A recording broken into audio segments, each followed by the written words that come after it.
রাত নেই দিন নেই হুটহাট করে মেসেঞ্জারে আননোন আইডি থেকে কল আসে না, এরকম মানুষের সংখ্যা খুবই কম। আর এরকম বিব্রতকর পরিস্থিতিতে পড়ে বেশিরভাগ মেয়েরা। আর এরকম বিব্রতকর পরিস্থিতি থেকে মুক্তি পেতে মেসেঞ্জারে একটি সেটিংস অন করুন।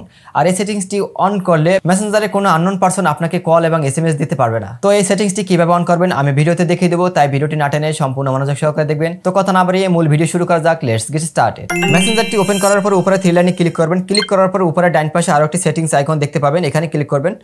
ক্লিক করার পরে একটু স্ক্রল ডাউন করে নিচের দিকে আসবেন। আসার পর এখানে প্রাইভেসি অ্যান্ড সেফটি এখানে ক্লিক করবেন। এখানে দেখতে পাবেন মেসেজ ডেলিভারি অপশন, এখানে ক্লিক করবেন। ক্লিক করার পর একটি সেটিংসে নিয়ে আসবে।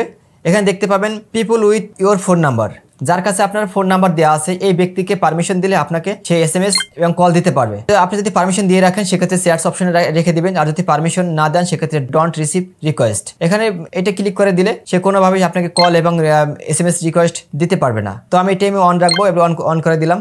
আর যদি অনলি আপনি এখানে মেসেজ রিকোয়েস্ট দিয়ে রাখেন সে আপনাকে শুধু এসএমএস রিকোয়েস্ট। তারপর দ্বিতীয় নাম্বার আছে friends of friends on Facebook. আপনার ফেসবুকে যে ফ্রেন্ডস আছে তার আইডির সাথে যে অন্য ফ্রেন্ড যারা অ্যাড আছে তারা আপনাকে চাইলে কল এবং এসএমএস দিতে পারবে, এটা যদি অন থাকে। যদি আপনি নিচের ডোন্ট রিসিভ রিকোয়েস্ট অন করে রাখেন সে চাইলে আপনাকে কল এবং এসএমএস দিতে পারবে না। তো আমি এটা অন রাখলাম। তারপর তৃতীয় নম্বরে others on Messenger on Facebook. ফেসবুকের যে কোনো ব্যক্তি আপনাকে চাইলে এখান থেকে এসএমএস রিকোয়েস্ট দিতে পারে, চাইলে কলও দিতে পারবে। কিন্তু আপনি যদি নিচে ডোন্ট রিসিভ রিকোয়েস্টে অন করে রাখেন সেক্ষেত্রে আপনাকে কেউ কল এবং এসএমএস দিতে পারবে না। তো আমি এখানে সবগুলো অপশন অন রাখলাম, আপনারা চাইলে এগুলো আপনারা অফ করে দিবেন। আপনারা যদি আননোন পারসনের এসএমএস কল বিরক্ত মনে করেন অবশ্যই আপনারা এগুলো বন্ধ করে দিবেন। সো দর্শক, আমাদের ভিডিও দেখে একটু উপকৃত হলে আমাদের ভিডিওতে লাইক দিয়ে কমেন্ট করতে ভুলবে না। আজকের মতো এখানেই বিদায় নিচ্ছি। Thank you so much for watching this video. Till then take care, bye by.